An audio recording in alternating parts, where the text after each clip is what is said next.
The wreckage was still cooling when Admiral Cassius Wren arrived at the Cathara threshold. He stood in the observation blister of the TSN Ashenvale, hands clasped behind his back, and watched the debris field drift. 14 hours old, the analyst said. 14 hours since the Vreth Communion had shattered the largest human colonial convoy in the outer spiral, 41 transports, 6 escort frigates, and 19,000 civilians, and what remained of them turned slowly in the light of a yellow dwarf star that did not care. Hull fragments. Cargo pods split open like eggs. Frozen atmosphere crystals that caught the starlight and threw it back in colors that had no business being beautiful. The rescue boats had already pulled the living from the wreckage. 307 survivors out of 19,000. The number sat in his chest like a stone. Wren had been a fleet strategist for 26 years. He had planned engagements across 9 theaters of operation, coordinated battle groups from the Terminus Line to the Pale Reaches, and authored the tactical doctrine that bore his name, the Wren Protocols, a set of force application guidelines that every Terran Strategic Navy officer learned before their second year of service. He was 53 years old, gray at the temples, lean in the way that men who forgot to eat during operational planning became lean, and he had never lost a convoy under his operational authority. Until 14 hours ago.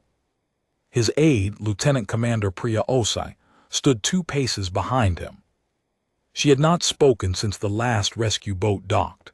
Wren could feel the weight of her silence, the questions she was not asking, the assessment she was running behind her dark eyes. He had trained her well enough that she would not ask them. Not yet. "Tell me about the Vreth," he said. "The intelligence brief is on your console, Admiral." "I've read the brief. I want you to tell me." Osai's reflection appeared in the observation glass beside his own, her face composed in the professional stillness that military officers wear when the numbers are bad. The Vreth Communion, a distributed neural collective, not a hive mind in the classical sense, but a species that shares perceptual data across individuals through a biological quantum entanglement network. Each Vreth unit experiences what every other unit within its communion range experiences. They see through each other's eyes. They feel what each other feels. When one of them identifies a target, every ship in range identifies it simultaneously. How many ships? Current intelligence estimates the Vreth combined fleet at approximately 1,100 combat platforms. Each platform is roughly 400 meters in length, organic composite hull construction, with weapons systems integrated directly into the biological architecture of the vessel. They don't mount weapons, they grow them. And the communion range, estimated at 470 light-seconds in standard conditions, possibly greater in regions of low electromagnetic interference. 470 light-seconds, nearly the distance from Earth to Jupiter. Every Vreth ship within that radius shared a single perceptual field, a single mind distributed across hundreds of hulls, reacting with perfect synchronization, no communication delay, no misinterpreted orders, no fog of war. When a human fleet fought, it fought as a collection of individual ships coordinated by signal officers and tactical networks, each vessel running its own assessment, each captain making independent judgments that might align or might not. When the Vreth fought, they fought as one organism with 1,100 fists, and the fists never disagreed with each other. No fleet in human space had engaged the Vreth directly and forced a decisive outcome. 3 engagements had been fought in the last 18 months. The first, at the Novri Belt, had been a tactical draw, the Vreth pulling back after taking moderate casualties from a Terran patrol squadron that outnumbered them but could not coordinate fast enough to exploit the advantage. The second, at Waypoint Cygnus, had gone the same way. A brief exchange of fire, the Vreth withdrawing before the human commanders could close the trap. The third had been the convoy massacre 14 hours ago, and that had not been a battle at all. The Vreth had dropped out of fold space inside the convoy's defensive perimeter, inside the escort frigate's weapons range, and begun firing before the escort commander had finished his first order. 6 frigates destroyed in 90 seconds. The transports had lasted 11 minutes. Perfect synchronization. No warning. No delay between perception and action. The Vreth had not outgunned the escorts. They had outthought them, or more precisely, they had outperceived them, seeing and responding as one while the human ships were still trying to coordinate as many. Wren turned from the observation blister and looked at Osai directly. What do we have available? Battle Group Horizon. 12 warships, the Ashenvale, 3 heavy cruisers, 4 destroyers, 4 fast-attack corvettes. Fully supplied, combat-ready. There's also the 7th Patrol Squadron at Bastion Station, but they're 19 days out at best fold transit speed. What about the Korana? Osai's expression shifted. The change was small, a tightening at the corners of her mouth, a fractional narrowing of her eyes, but Wren had served with her for 4 years and could read her the way a navigator read stellar charts. Admiral, the Korana is not operational. That's not what I asked. The Korana has been in mothball status at Threshold Depot 9 for 11 years. She was decommissioned after the Tesserae campaign and placed in deep preservation. Her reactor is cold, her crew dispersed, her weapons systems sealed under nitrogen blankets. Fleet Command classified her as a strategic reserve asset, which is a polite way of saying they didn't want to pay for the decommissioning ceremony, but couldn't bring themselves to scrap her either. I know what she is, Priya. I designed the engagement that made her famous. The Korana, TSN Korana, hull 0047, 960 meters of angular dreadnought hull, the heaviest warship the Terran Strategic Navy had ever constructed, and the only vessel of her class. She had been conceived during the Tesserae crisis as a proof of concept, a single hull designed to project the combat power of an entire battle group without requiring the logistical burden of actually fielding one. Her keel had been laid at the Crucible yards over Mars, her construction classified at the highest level, her capabilities tested in a series of sealed trials that Wren himself had designed, supervised, and evaluated. He remembered standing in the observation gallery at Crucible when the Korana fired her main battery for the first time. The Gallows array, 20 rail accelerators networked into a single fire control system, capable of delivering 20 simultaneous kinetic strikes across a target field 400 kilometers wide. Each projectile, 80 kilograms of tungsten ceramic composite launched at 11% of light speed. The impact energy of a single round was sufficient to core a heavy cruiser from bow to stern. 20 of them arriving within the same half-second turned a formation into a debris field. The Crucible test range had been a cluster of decommissioned station modules arranged in a grid pattern at 200,000 kilometers. Wren had watched through the gallery viewport as the Korana fired a single full salvo. The modules, each one the size of a small building, had ceased to exist, not destroyed in the conventional sense. Erased. The kinetic energy had converted them from solid structures to expanding clouds of superheated vapor in less time than it took a human heart to beat once. The observation gallery's radiation alarms had triggered, and Wren had felt the faintest tremor through the deck plating from the shockwave propagation through the test range's thin medium. But the Gallows array was not what made the Korana singular. What made her singular was the Veil. The Veil was a sensor warfare suite built into the Korana's hull architecture, a network of 36 emitter nodes and signal projection arrays that could generate false electromagnetic signatures across the full detection spectrum. Not jamming, which was crude. Not stealth, which was passive. Deception. Active, intelligent, detailed deception. The Korana could project phantom contacts, ghost ships that appeared on enemy sensors as real warships, complete with mass readings, thermal signatures, drive emissions, weapons profiles, and even simulated communication chatter on standard military frequencies. A single Korana could appear as a battle group of 60.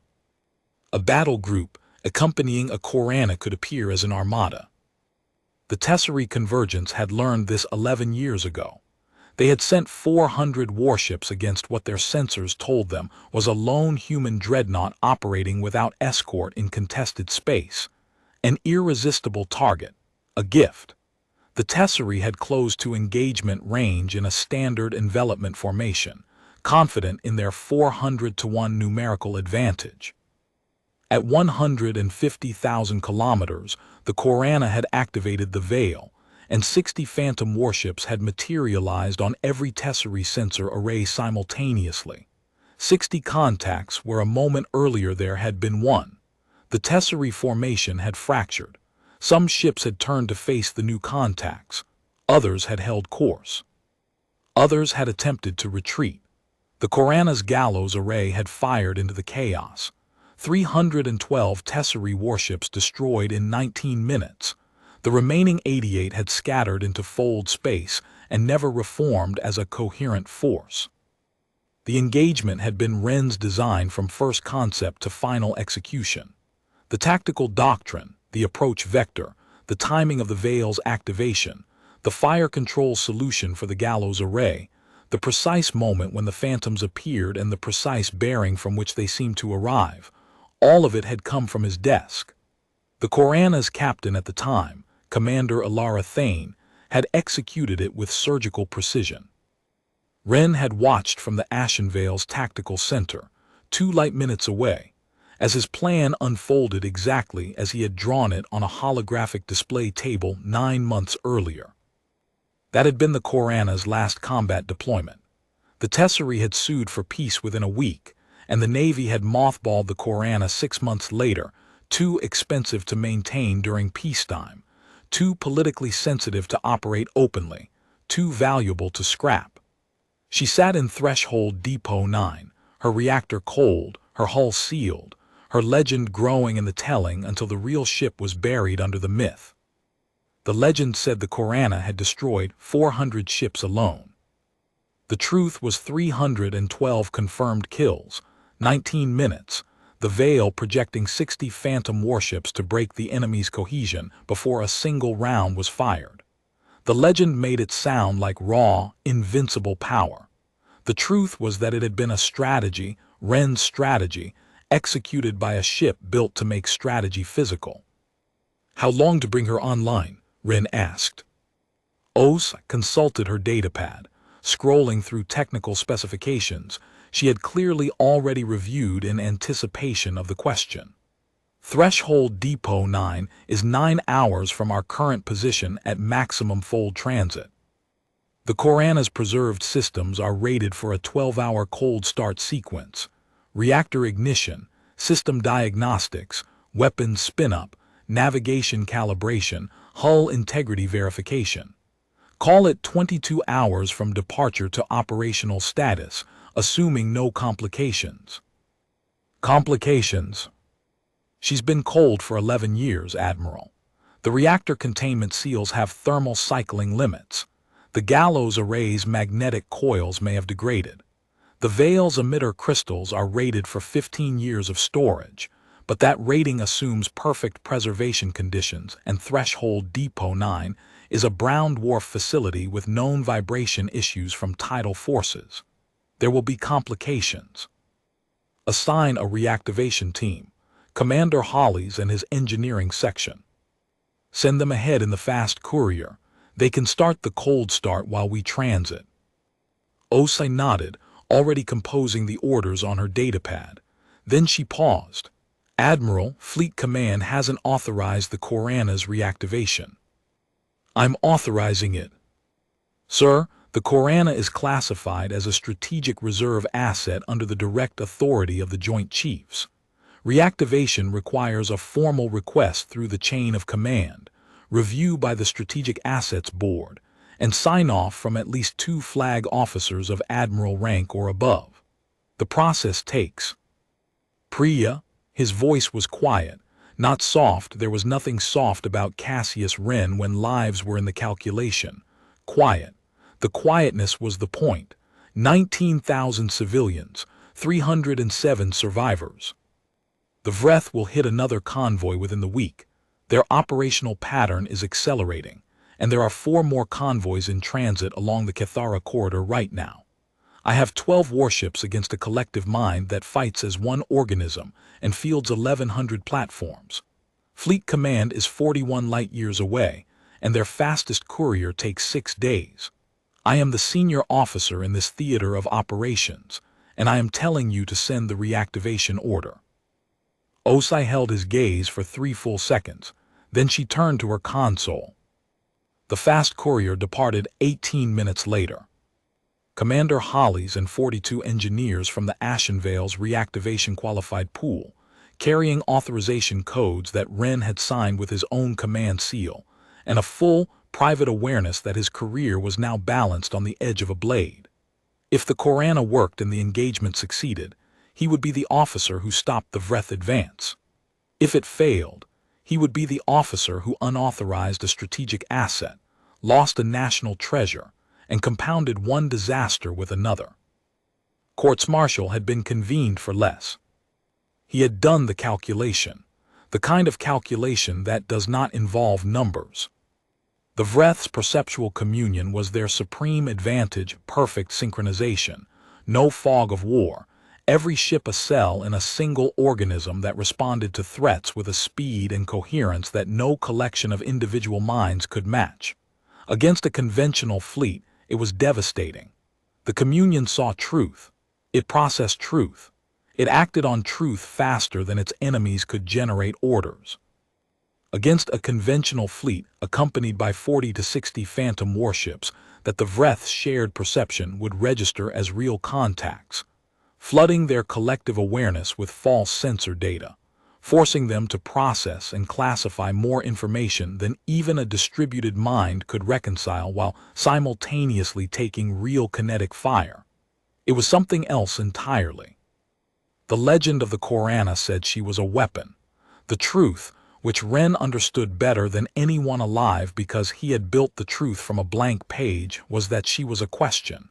She asked the enemy, "What do you see?" And the answer the enemy gave determined whether they lived or died. The Vreth had never been asked that question. Their communion had never been lied to. The transit to Threshold Depot 9 took 9 hours and 14 minutes. Wren spent 7 of them in the tactical center, building the engagement plan on the holographic display table that occupied the Ashenvale's central command space. The 3-dimensional projection showed the Cathara corridor, the narrow band of navigable space between 2 molecular cloud formations where the colonial convoys ran, and where the Vreth had been hunting with increasing boldness. Osai brought him coffee at the 3-hour mark and data updates at the 5-hour mark. The data was not encouraging.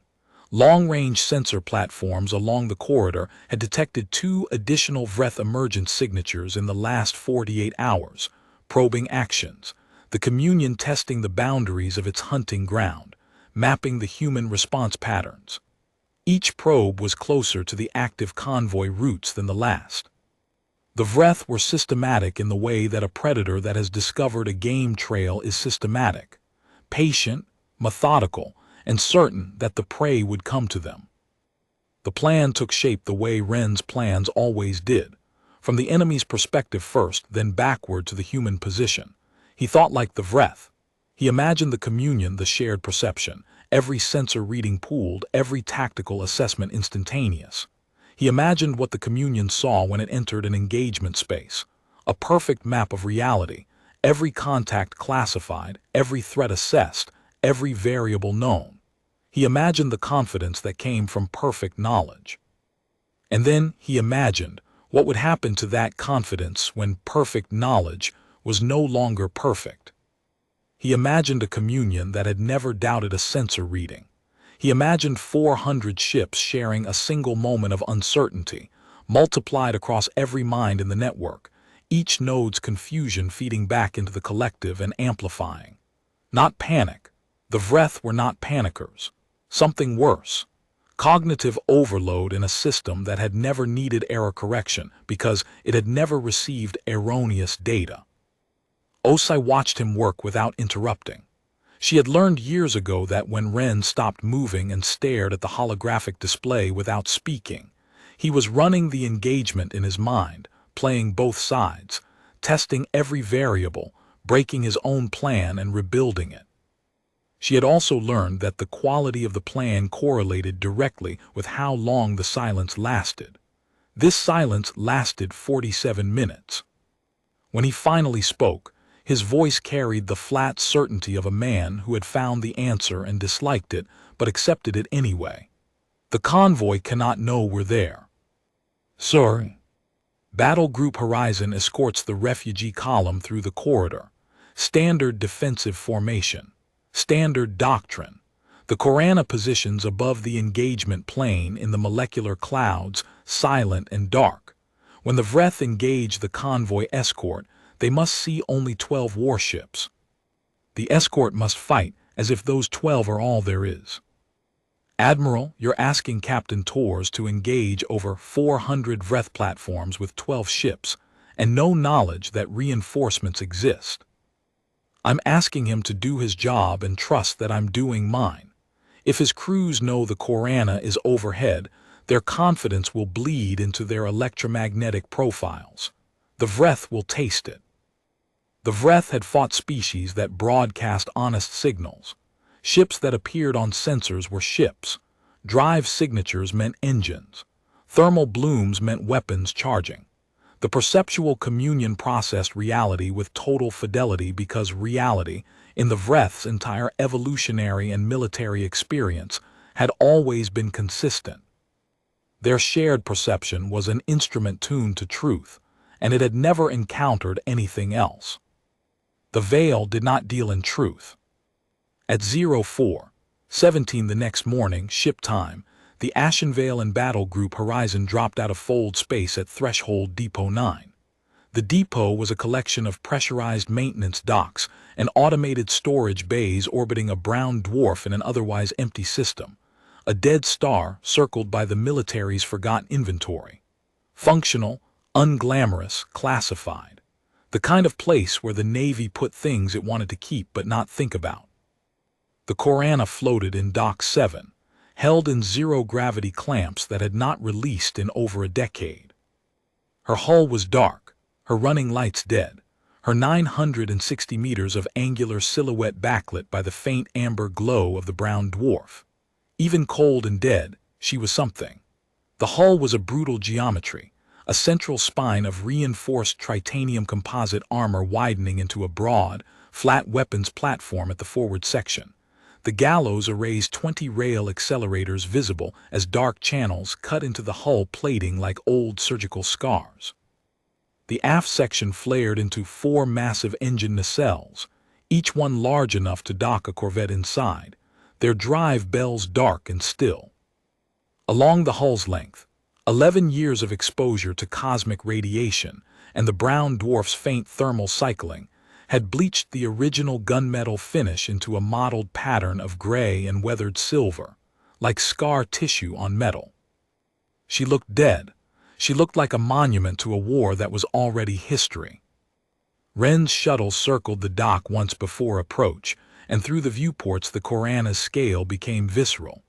The shuttle was 30 meters long, a standard personnel transport, not small. Against the Korana's hull, it was an insect approaching a cathedral wall. The hull plating filled the viewport in sections.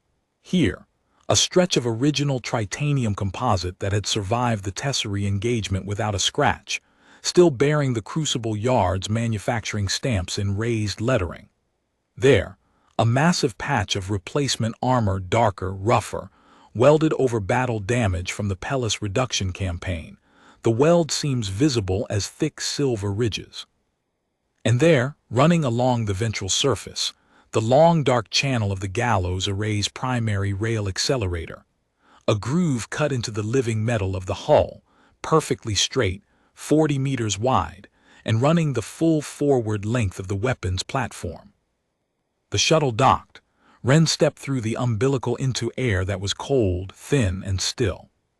Commander Hollies had been working for 7 hours by the time Wren's shuttle touched down in Dock 7's pressurized berth. The engineering team had opened the main reactor access, purged the preservation atmosphere from the primary systems, replaced 9 corroded conduit seals, and begun the cold start sequence. The reactor, a dual-core fusion plant rated at output levels that Wren's own briefing documents still refused to specify in unclassified writing, was cycling through its ignition protocols with the grudging cooperation of machinery that had been asked to wake from a long sleep. The sound of it, transmitted through the dock's structural members and the Korana's own hull, was a low vibration that Wren felt in his jaw and his sternum before he heard it with his ears. A heartbeat returning. "Status," he said, stepping onto the Korana's command bridge for the first time in 11 years. The bridge was smaller than he remembered, or perhaps he had simply spent 11 years on larger ships. The command chair sat at the center of a semicircular array of control stations, each one now staffed by one of Hollies' engineers running system checks. The main display, a holographic projection surface that occupied the entire forward bulkhead, was active but displaying only diagnostic readouts, columns of numbers scrolling in the blue-white light of a system remembering what its functions were. Hollies was covered in coolant residue and conductive lubricant. His uniform had been a regulation navy blue 12 hours ago.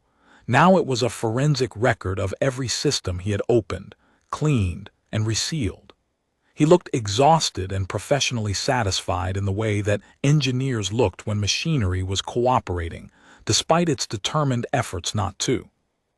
Reactor at 62% and climbing steadily. We had a containment seal failure on the secondary core at the 4-hour mark, hairline fracture in the magnetic bottle, consistent with thermal cycling stress over the preservation period. Replaced it with a depot spare. Navigation systems are online and accepting current star chart updates. Life support is functional in the command section, engineering, and the forward crew compartments. The rest of the ship is still in vacuum. We're pressurizing section by section, bow to stern. Weapons. The gallows array is powered but uncalibrated. The magnetic coils held up better than I expected. 8 of 20 accelerators passed initial diagnostics clean. 9 more passed with minor alignment corrections, and 3 need retuning.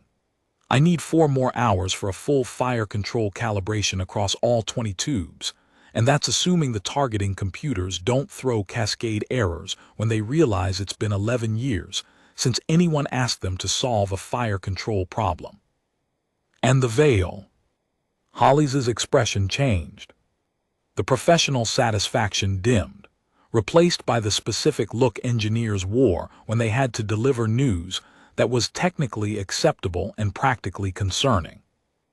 Admiral, the veil is complicated. Define complicated. 8 of the 36 emitter nodes are showing degraded output. The preservation protocols kept the core hardware intact, but the emitter crystals in those 8 nodes have developed microfractures from thermal cycling over the storage period. The brown dwarf's tidal effects on the depot structure caused low-frequency vibrations that the preservation specs didn't fully account for. The crystals will function, but their projection fidelity is reduced. The phantom contacts they generate will be less convincing. Thinner electromagnetic signatures, inconsistent mass readings, detectable spectral artifacts in the thermal profiles. Wren processed this the way he processed every variable, as a constraint to be incorporated, not an obstacle to be mourned. How much less convincing? Against a sensor suite that's paying close, sustained attention to a single contact, detectable within 30 to 45 seconds of focused scanning. The spectral artifacts in the thermal profiles would register as anomalous. A real ship's thermal output follows predictable patterns based on reactor load and hull conductivity. The degraded nodes produce signatures that wobble outside those patterns. And against a sensor suite that's processing 400 contacts simultaneously while taking kinetic fire and trying to coordinate a combat response. Hollis allowed himself a thin smile. Probably good enough. Probably. Admiral, I'm an engineer. I don't do certainty. I do tolerances.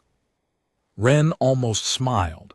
It was the closest he had come in 20 hours. How many phantoms can we project at acceptable fidelity? With the 8 degraded nodes factored in, I'd say 40 reliable projections. Maybe 45 if we accept reduced fidelity on the outermost contacts, the ones furthest from the emitter array's focal point. The central cluster of phantoms, the contacts the enemy would scrutinize hardest because they're closest, will be solid. The peripherals will be thinner. 40 phantom warships instead of 60. The Tesserae engagement had used 60, and the margin had been overwhelming. 40 was less. But the Vreth were not the Tesserae, and the difference mattered in ways that Wren had been calculating since he first read the intelligence brief on the Vreth Communion. The Tesserae had been individual ships with individual crews, each one making independent tactical assessments that could diverge under pressure. When the 60 phantoms appeared, each Tesserae captain had processed them independently. Some had panicked, some had held, some had tried to communicate with ships that no longer existed as a coherent formation. The confusion had been distributed unevenly. The response had been chaotic. The Vreth were a communion, a single mind that processed all sensor data simultaneously across every ship in range.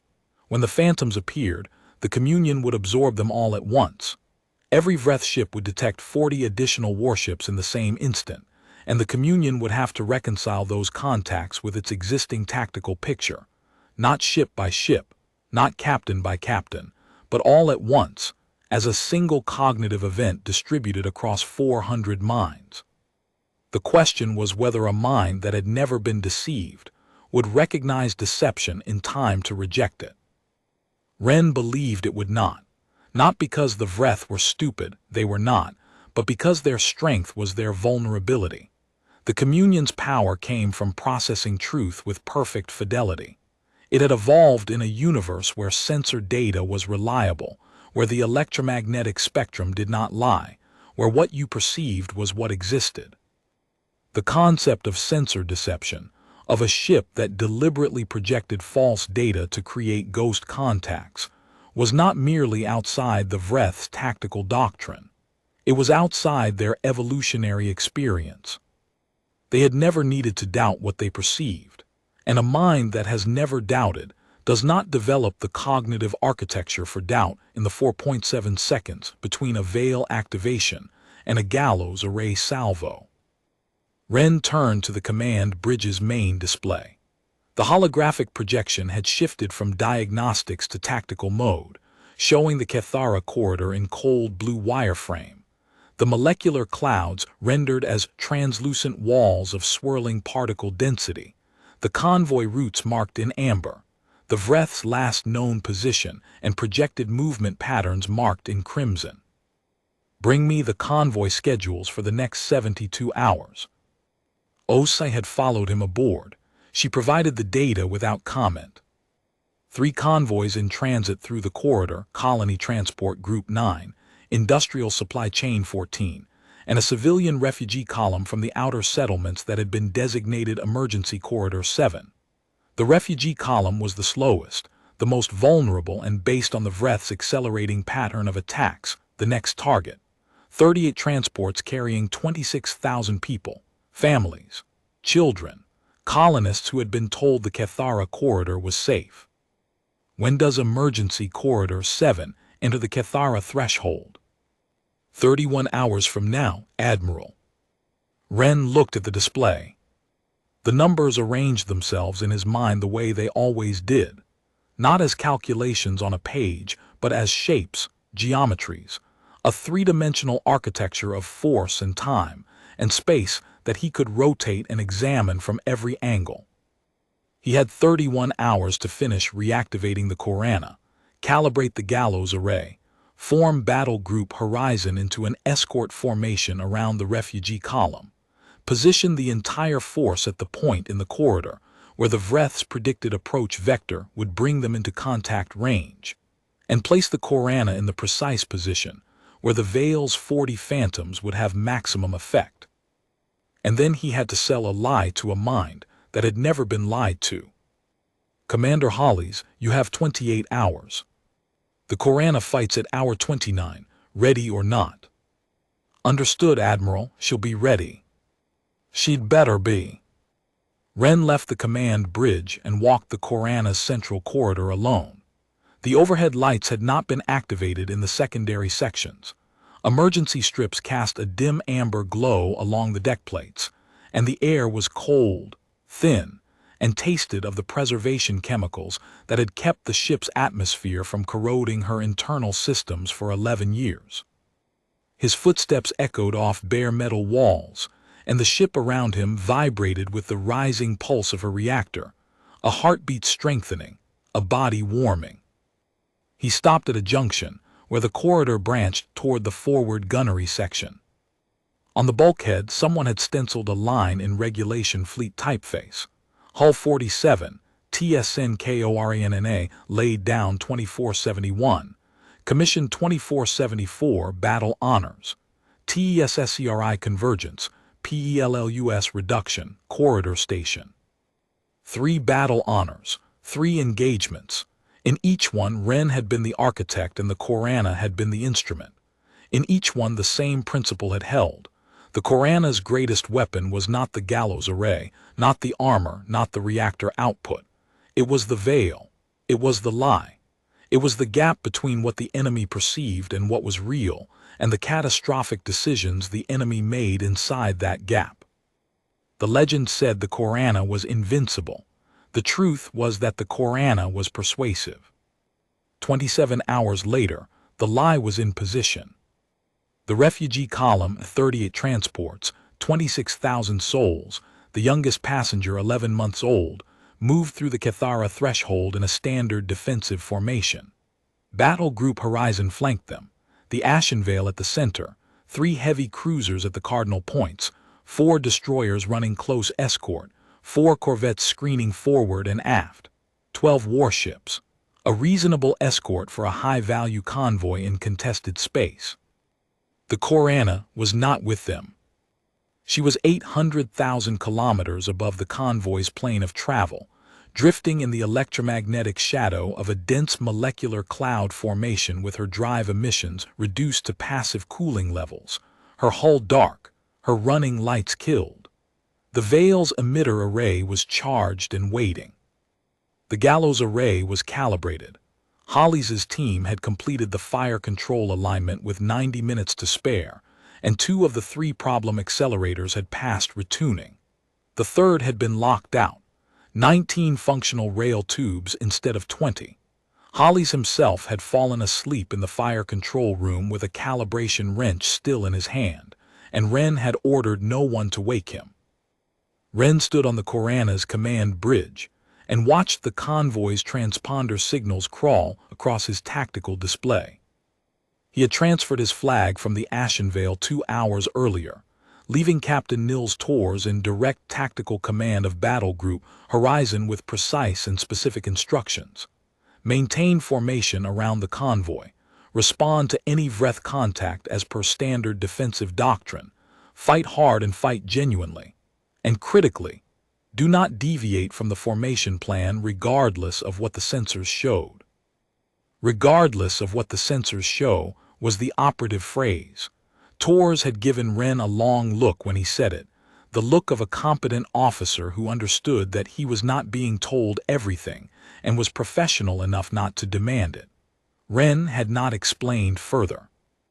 The deception required real fear from his own people, and the reason was coldly practical. The Vreth's communion did not merely track ships, it tracked everything. Electromagnetic emissions from communication systems, thermal profiles from crew compartments, the subtle variations in a warship's drive output that reflected the crew's readiness state, the difference between a ship running routine patrol and a ship whose crew expected to die. A fleet that knew reinforcements were hidden nearby would carry the electromagnetic signature of confidence. The Vreth would taste that confidence through their shared perception, and a mind that processed every data point would notice the incongruity. Tor's 12 ships needed to fight as if they were alone. Their fear had to be genuine. Wren had made peace with that requirement the way he made peace with every cold necessity of strategy, by calculating the alternative. 26,000 civilians in 38 transports, 307 survivors from the last convoy. The math was simple and it was terrible. At 11:47:03, the Ashenvale's long-range sensors detected fold space distortions along the corridor's eastern approach. Multiple ships preparing to exit superluminal transit. The distortions were distributed across a volume approximately 200,000 kilometers wide, and they were arriving fast, the fold space signatures resolving into individual emergence points with the characteristic bloom pattern of a coordinated fleet transit. "Contact emergence," Captain Tor's voice crackled across the tactical channel. Wren heard it from 800,000 kilometers above, delayed by the lightspeed lag. "Multiple fold space exits. Count is still climbing. We have, Admiral, I count over 400 contacts." The Vreth materialized. They came out of fold space the way they always did, inside the defensive perimeter, inside the escort ship's optimal engagement range, close enough that the convoy civilian transponders were painting individual Vreth hulls before the combat targeting systems had finished classifying them. Organic composite hulls, 400 meters each, their surfaces rippling with bioluminescent patterns that served as both intracommunion signaling and weapons targeting coordination. They did not form formations in the human sense. They did not need to. They were one mind in many bodies, and they arranged themselves around the convoy with the fluid precision of a hand closing into a fist. Wren counted the contacts on his display. The number climbed and stopped. 419 Vreth combat platforms, against 12 human warships and 38 unarmed transports. On the Ashenvale, Tors was giving orders in a voice that held steady through sheer professional discipline. The escort ships were maneuvering into defensive positions, placing themselves between the Vreth mass and the transports, weapons systems engaging targets at maximum effective range. The first railgun salvos from the cruisers crossed the gap, bright kinetic streaks that struck Vreth hulls and punched through their organic composite armor. 3 Vreth ships died in the opening exchange. A fourth lost its forward section to a coordinated torpedo strike from 2 destroyers and tumbled, its bioluminescence flickering out. But the Vreth did not flinch. The Communion processed the losses, adjusted, and the 415 surviving platforms shifted positions simultaneously, not sequentially, not one ship, then the next, all at once, as if a single hand had moved 400 pieces on a board in the same heartbeat. The gap between the human escorts and the Vreth line closed by 40,000 kilometers in 6 seconds. The transports began to scatter. Wren watched. He had designed this moment. He had positioned Battle Group Horizon here, at this precise point in the corridor, knowing the Vreth would come. The convoy's fear was real. Tor's desperation was real. The escort cruisers were firing everything they had, and everything they had was buying minutes, not victory. And the Vreth's Communion was drinking in every sensor reading, every thermal bloom, every panicked course correction from every transport, building a perfect, shared picture of a human force that was outmatched and knew it. The Communion saw 12 warships, 38 transports, and no reinforcements within detectable range. The Communion saw truth. "Vale status," Wren said. His tactical officer, a young lieutenant named Darrow, who had been assigned to the Korana's skeleton crew from the Ashenvale's reserves, and who had the slightly glazed expression of someone who had read about the ship in academy textbooks, and was now standing on its bridge watching a battle unfold on its displays, checked his console with fingers that were not entirely steady. all emitter nodes charged and standing by. 42 phantom projections loaded in the array's buffer, central cluster at 97% fidelity, peripheral contacts at 81%. Projection field calibrated for an emergence bearing of 045. Range 300,000 from the Vreth Formation center of mass. On my mark. The Vreth line was 200,000 kilometers from the lead transports in closing. The escort ships were firing continuous salvos, railgun rounds, torpedo spreads, directed energy pulses from the corvette's point defense, arrays repurposed for offensive strikes, and scoring hits that would have staggered any conventional fleet. But the Vreth absorbed losses without hesitation. When a ship died, its perceptual data vanished from the communion and the remaining ships adjusted without pause, like water flowing around a stone removed from a riverbed. The gap simply closed. The tactical discipline was inhuman because it was not tactical discipline at all. It was biology operating at the speed of shared thought. At 160,000 kilometers from the convoy, the Vreth began firing. Organic kinetic projectiles, dense, hardened biological structures grown inside weapons organs, and launched at velocities that the Korana's passive sensors clocked at 6% of light speed. The first volley struck the destroyer halberd amidships and blew through her engineering section with the concentrated force of a purpose-built hull killer. The halberd's reactor containment failed in 2.3 seconds. The ship came apart, a brief bright bloom of light, then expanding debris. 340 crew aboard the halberd. Gone in the time it took to blink. Wren's jaw tightened. His hands, clasped behind his back, did not move. Second volley incoming, Darrow reported. His voice had thinned, targeting the cruiser Ironholt and the destroyer Callaway. Veil activation, Wren said. Now. The Korana's 36 emitter nodes fired simultaneously. It was not a visible event. There was no flash of light, no dramatic beam, no pulse that lit up the void. The veil operated in the electromagnetic spectrum below and above visible light, sensor frequency emissions that painted false contacts onto every detection system within range. The nodes pulsed, and the space around the Korana's position filled with ghosts. 42 phantom warships materialized on every sensor in the engagement space, human and Vreth alike. They appeared in a wide arc above and behind the Vreth Formation, emerging from the direction of the molecular cloud boundary, as if a fleet that had been hiding in the dense gas had powered up every system at once and announced itself to the universe. Each phantom registered as a 900-meter dreadnought-class warship. Full mass readings, thermal profiles, drive emissions cycling to combat power, weapons capacitors charging, even simulated transponder codes that matched no registry in Vreth or human archives. The effect on the Vreth was not instantaneous panic. It was not a sudden rout. It was something more profound and more devastating to a mind that operated the way the Communion operated. The Communion stuttered. 415 Vreth ships had been processing a unified, coherent tactical picture. 12 human warships, 38 transports, the engagement proceeding within projected parameters, losses acceptable, victory approaching at a calculable rate.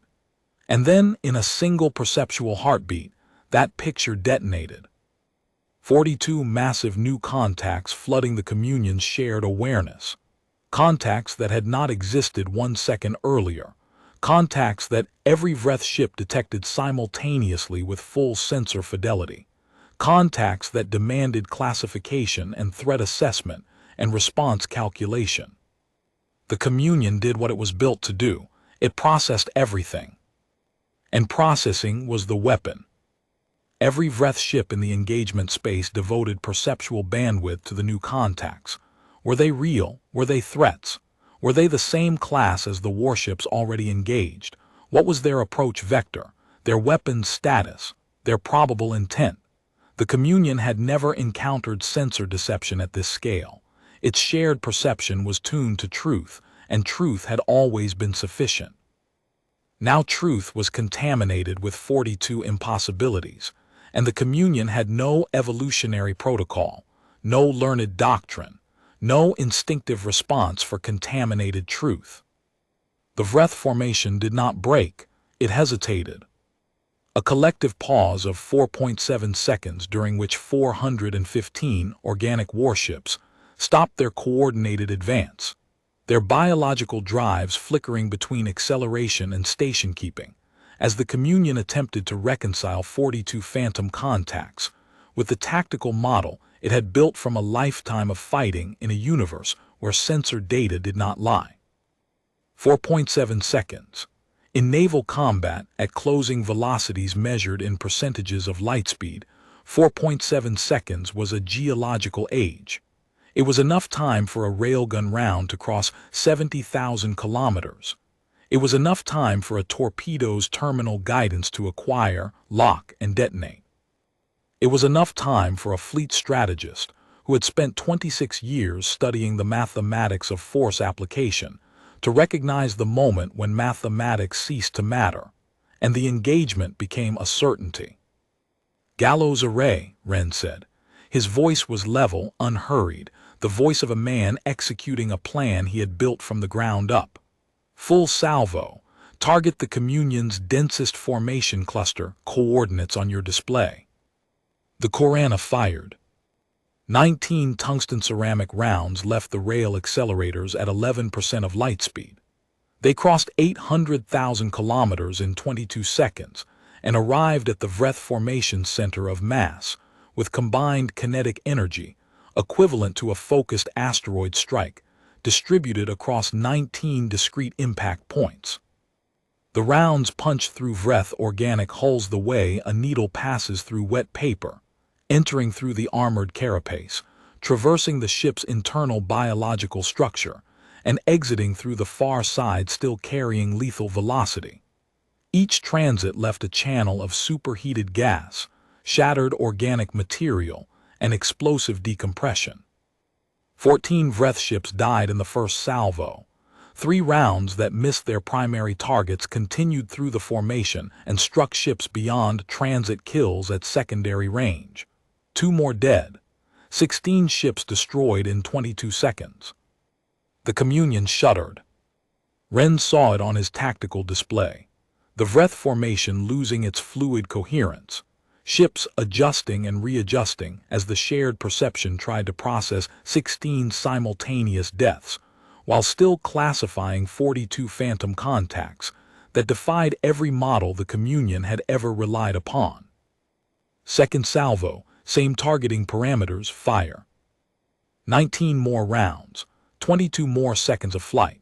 The Vreth had begun to move. The communion was shifting ships laterally, trying to disperse the formation away from the Korana's firing line.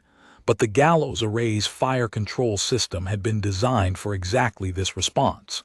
The targeting computers tracked the formation's movement vectors, predicted displacement, and adjusted the firing solution. 11 direct hits. 2 transit kills, 13 more ships gone. 29 Vreth combat platforms destroyed in 44 seconds of firing. The engagement had been running for 6 minutes. Communion made a decision. Wren saw it happen on the tactical display. A sudden, unified reorientation as all surviving Vreth ships turned to face the Korana's position. They had identified the source of the kinetic salvos through the simple geometry of impact trajectories.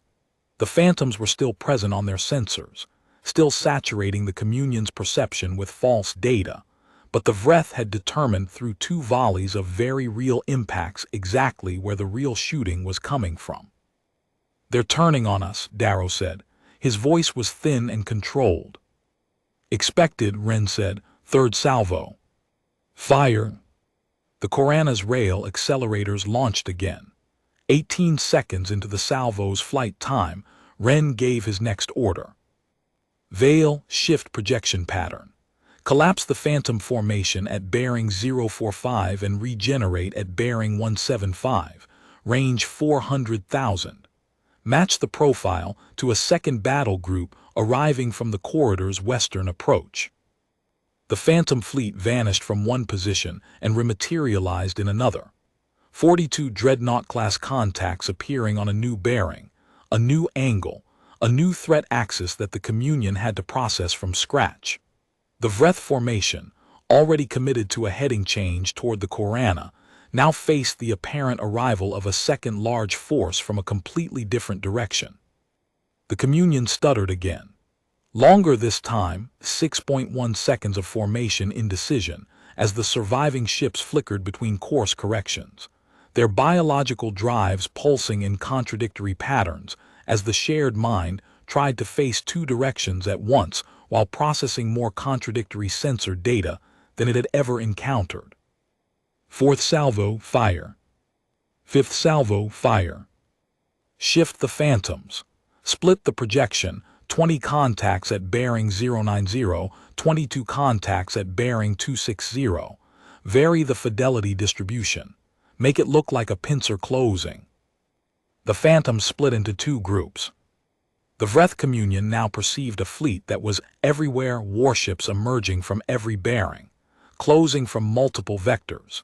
The engagement space transforming from a simple ambush geometry into a three-dimensional trap that the Communion's unified perception could not resolve because the data was fundamentally, deliberately false. The Communion's strength, its perfect shared perception, had become the precise instrument of its destruction. A mind that processed everything could not stop processing the Phantoms. A mind that had never encountered lies lacked the cognitive architecture to filter false data from true. Every Phantom contact demanded bandwidth. Every demand for bandwidth stole processing from the real threat, the 960-meter hull above them that was firing 19 rounds every 38 seconds with the methodical precision of a clock mechanism. The sixth salvo struck as the Vreth attempted to reform their coherence. The seventh struck as the formation began breaking toward fold space. The eighth struck as retreat became rout. At the 12-minute mark, the Communion fragmented. The collapse was visible on the tactical display as a catastrophic loss of coordination. Ships that had moved as one organism beginning to move as panicked individuals, their organic drives firing in divergent directions, their bioluminescent patterns flickering and dimming as the shared perception that had bound them together dissolved under the accumulated weight of false data, real kinetic impacts, and the cascading trauma of over 100 ships dying inside a mind that felt every death. Individual Vreth platforms began entering fold space, not in formation, not in coordinated withdrawal, one by one, each surviving ship folding away independently, fleeing in random directions. The Communion had not merely been defeated, it had been fractured. By the 14-minute mark, the engagement space was empty of hostile contacts. Ren stood on the Korana's bridge in the silence that followed, the kind of silence that fills a space after something happens that the people in the room are still processing. Lieutenant Darrow was staring at his console, as if the numbers on it had been written in a language he was still learning to read. The engineering staff was motionless at their stations. Even the Korana's reactor seemed to have settled into a quieter rhythm, its pulse steadied and low. The tactical display showed the final count. 147 Vreth combat platforms destroyed, 268 retreated in disorder, their communion shattered, their shared perception collapsed. 4 human ships damaged in the initial engagement. 1, the Halberd destroyed with all hands. 340 names that would go into the report. 340 names that would be engraved on the memorial at Bastion Station. 340 people who had died so that the Vreth's Communion would see the genuine fear that made the deception work. Captain Tor's voice came through the tactical channel, rough with exhaustion and something close to awe. Ashenvale to Korana, Admiral, the convoy is intact. All 38 transports accounted for, 26,000 civilians safe. The Vreth have completely cleared the engagement space. Sir? Tors paused. The channel hissed softly. "Sir, my sensors showed over 40 additional warships that don't match any fleet registry. They appeared, maneuvered, and then disappeared. Where did they come from? Where did they go?" Wren let the question hang for a moment. Then, "They came from where they were needed, Captain. Route the convoy through the rest of the corridor. I'll file the engagement report." He closed the channel and stood for a moment in the bridge's blue-lit quiet. Through the Korana's hull, carried by structural vibration, he could feel the distant thrum of the cooling systems working to bring the gallows array's magnetic coils back to standby temperature. 8 salvos, 152 rounds fired, 163 confirmed kills including transit impacts. The array had performed within 2% of its pre-mothball specifications, despite 11 years of dormancy. Hollies would be pleased when he woke up. Torres would file his own report. It would describe a desperate defense against 419 enemy ships, a surprise arrival of reinforcements from an unknown source, and a decisive victory. It would not describe the veil, because Torres did not know the veil existed. His report would be honest, complete, and fundamentally wrong about what had happened, and that was exactly how Wren had designed it. The command bridge of the Korana was quiet except for the low pulse of the reactor and the soft clicking of Darrow's console as the young lieutenant began logging the engagement data. Wren remained standing, hands behind his back, watching the tactical display as the last debris signatures faded from the sensor feeds. The legend of this day was already forming. He could feel it in the way Darrow kept glancing at the engagement statistics, in the way the engineering crew whispered to each other at their stations. 147 kills in 14 minutes. A mothballed dreadnought, cold for 11 years, brought back to life in 28 hours and sent alone against 419 ships. The numbers were the kind that became stories, and stories were the kind that became myths, and myths were the kind that forgot the parts that mattered. The myth would say the Korana was invincible, that she destroyed a fleet single-handedly through raw, overwhelming firepower. The myth would forget the 42 phantoms.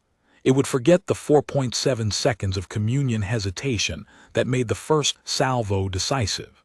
It would forget that the Korana's greatest weapon was not her guns, but her capacity to make other minds wrong about what they were seeing. It would forget the halberd and her 340 crew, whose genuine fear and genuine deaths had been a necessary component of the deception. The myth would not contain Cassius Wren's name. Fleet strategists rarely appeared in myths. Their work was invisible by design, the plan behind the weapon, the architecture behind the force, the lie behind the truth. Commanders got statues. Strategists got classified reports. Wren sat down in the command chair. The seat's environmental controls activated, warming the cushion against the cold that still lingered in the Korana's slowly pressurizing compartments. He pulled up the report template on his console and began to write. The report would contain the facts, force dispositions, engagement timeline, the Veil's performance parameters, including the 8 degraded nodes and the reduction from 60 to 42 phantom projections. The gallows array's kill statistics across 8 salvos. The halberd's loss with the names of all 340 crew. The fold space emergence patterns of the Vreth retreat, which intelligence analysts would use to project the communion's recovery timeline and predict where and when the Vreth would attempt to reform. The report would not contain the 14 hours between the convoy massacre and the reactivation order. The hours when Wren had stood in the observation blister of the Ashen Veil and watched the frozen debris of 19,000 lives drift in the light of a star that did not care, and known with the cold certainty of a man who had spent 26 years turning mathematics into survival, that the next engagement would not be decided by how many ships he had. It would be decided by how many ships the enemy believed he had. The Korana's lights came on section by section, spreading down her central corridor and into her crew quarters and gunnery bays and magazine spaces, 11 years of darkness retreating before a slow, warm wave that moved through the ship like a pulse returning to a body that had been still for too long. Not ceremony, not fanfare. A reactor finding its rhythm. A weapons array cooling after its first real work in a decade. A fleet strategist writing a report that would become the classified truth inside a legend that was already, inevitably, pulling away from what had actually happened. The legend would say the Korana destroyed 147 ships in 14 minutes. The truth was that 42 ghosts destroyed 419.